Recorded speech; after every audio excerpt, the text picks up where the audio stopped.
ही धन्य है हर एक जो यहोवा का भय मानता है और उसके मार्गों पर चलता है। सर्व सामर्थ्य परमेश्वर पिता की महिमा और बड़ाई हो। आइए हम आज का मनन के लिए भजन संहिता का पुस्तक 128 अध्याय का अध्ययन करेंगे।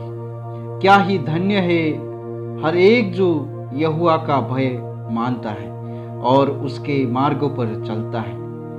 तू अपनी कमाई को निश्चय खाने पाएगा, तू धन्य होगा और तेरा भला ही होगा। तेरे घर के भीतर तेरी स्त्री फलवंत दाखलता सी होगी, तेरी मेज के चारों ओर तेरे बालक जलपाई के पौधे से होंगे। सुन, जो पुरुष यहोवा का भय मानता है वो ऐसे ही आशीष पाएगा। यहोवा तुझे शियोन से आशीष देवे और तू जीवन भर यरूशलेम का कुशल देखता रहे, परंतु अपने नाती पोतों को भी देखने पाए, इसराइल को शांति मिले। ये भजन उस व्यक्ति के प्रति अंकित करता है जो कोई परमेश्वर का भय मानता है। वो व्यक्ति कैसा धन्य है, इस बात को यहाँ पर उल्लेख किया हुआ हम देख सकते हैं। उसका पहले वचन में क्या ही धन्य है हर एक जो यहोवा का भय मानता है और उसके मार्गों पर चलता है।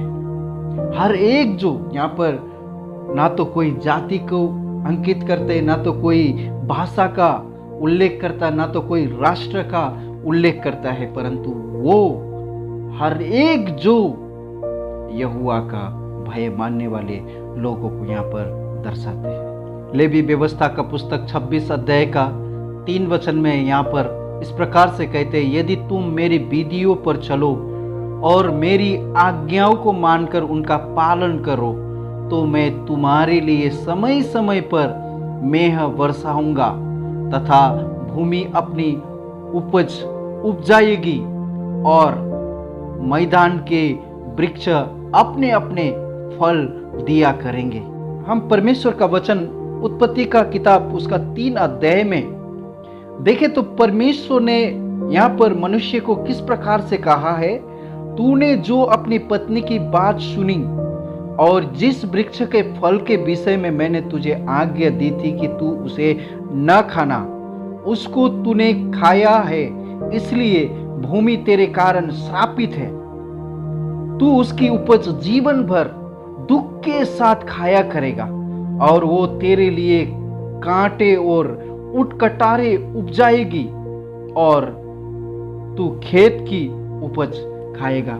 परम प्रभु ने यहाँ पर उनका आज्ञा न मानने के कारण भूमि श्रापित हुआ। उस श्रापित भूमि को भी यहाँ पर परमेश्वर ने कहते हैं, यदि परमेश्वर का नियमों के अनुसार यदि कोई व्यक्ति चल रहे तो उसके लिए परमेश्वर यहाँ पर वायदा करते हैं कि तो मैं तुम्हारे लिए समय समय पर मेह बरसाऊंगा तथा भूमि अपनी उपज उपजाएगी और मैदान के वृक्ष अपने अपने फल दिया करेंगे।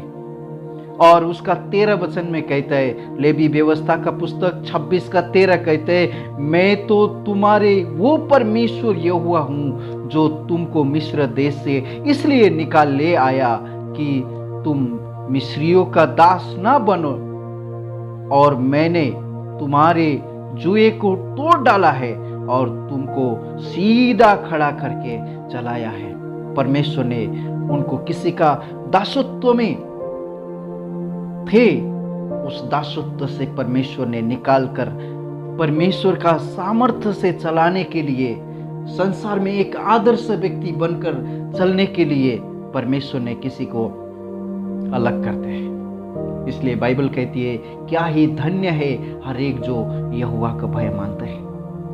मेरा प्रियो, भय मानना इसका अर्थ ये नहीं है कि परमेश्वर हमसे बैर करते हैं, परमेश्वर हमें सत्यानाश करते हैं। भय इसलिए हम करते, जैसा एक बेटा अपना पिता का भय इसलिए मानता है कि वो उनको आदर करते हैं।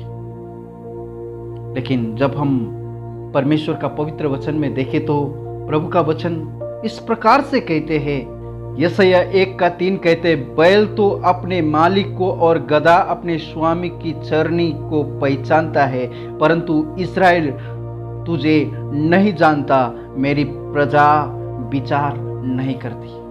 परमेश्वर ने बड़े उद्देश्य के साथ एक प्रजा को अलग किया था, ताकि इस संसार में परमेश्वर का शासन कैसा होना चाहिए, स्वर्ग में परमेश्वर मनुष्य के लिए क्या चिंता रखते हैं, उस चिंता को उनका जीवन के द्वारा दिखाने के लिए परमेश्वर ने एक राष्ट्र को अलग किया, इस्राएली राष्ट्र को। वे लोग परमेश्वर का नियम अनुसार चलने में उन्होंने इनकार किया।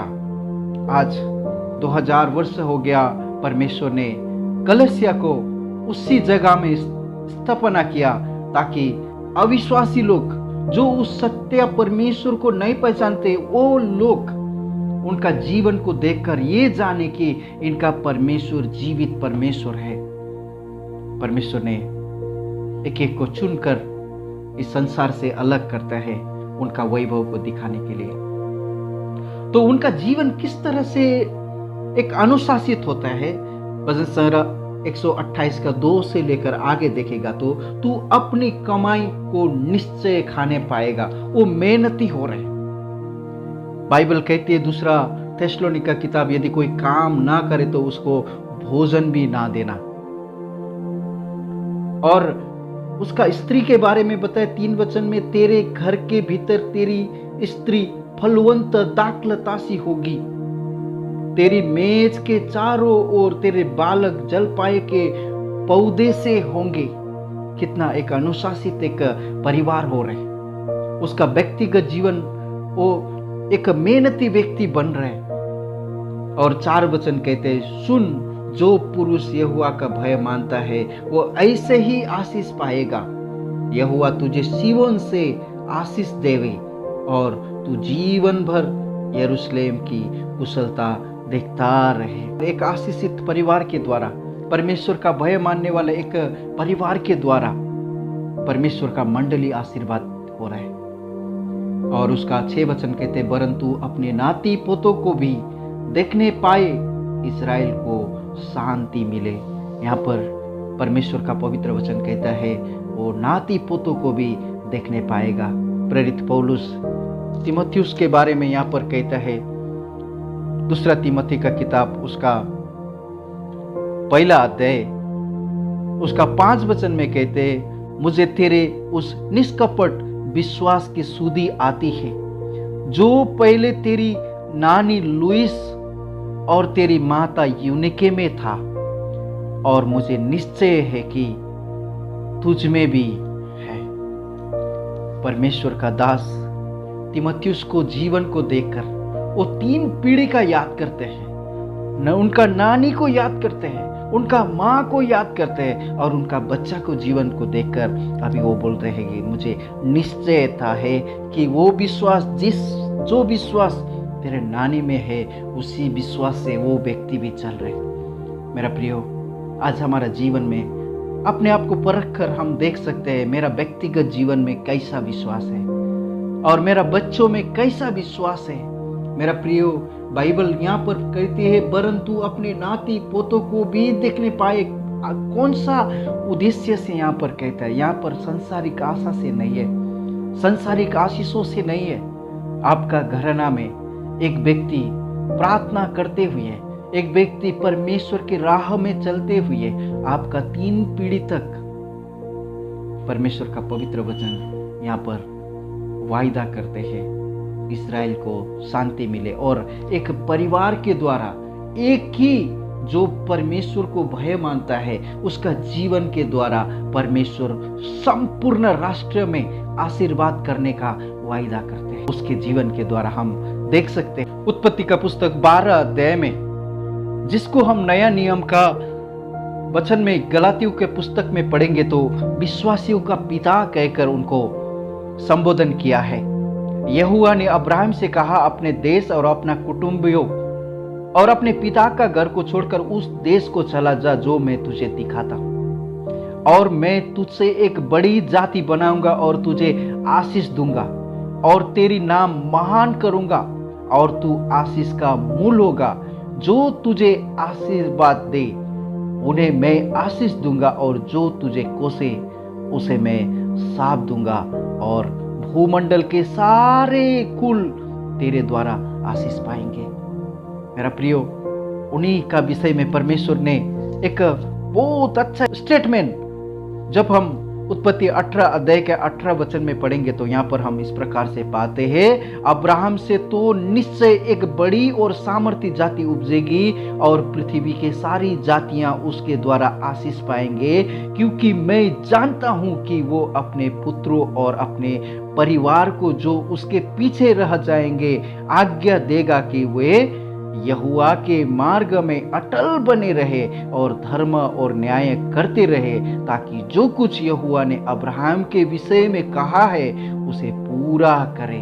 परमेश्वर का निश्चय था। यहाँ पर आप देखिए, एक व्यक्ति के विषय में परमेश्वर को निश्चय है। अब्राहम के विषय में, अब्राहम का बच्चा लोग को अब्राहम परमेश्वर का न्याय सिखाएगा, परमेश्वर का धर्ममयी रास्ता में चलने के लिए वो तैयार करेगा। आपका विषय में क्या है? आपका विषय में क्या है? आपका विषय में परमेश्वर क्या क्या देख रहे हैं? आप अपने आप को परख कर आज आप साबित कर सकते हैं। क्या आपका व्यक्तिगत जीवन को उस आशीष का मूल होंगे?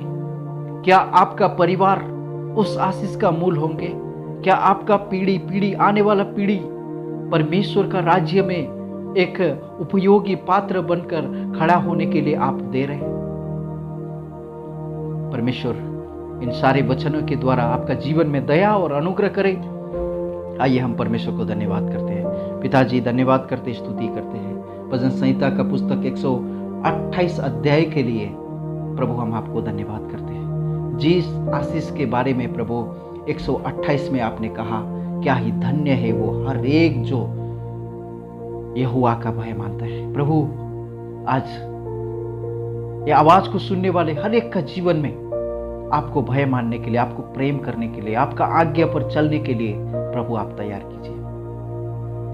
किया हुआ सारे उपकारों के लिए धन्यवाद करते हैं। जिस आशीष का विचार आपका हृदय में है प्रभु, उस आशीष आज हर एक उन परिवार में आप उंडेल दीजिए, ताकि प्रभु उनके आने वाला पीढ़ी, उनका नाती पोतो परमेश्वर पिता आपका राज्य में जी पाए।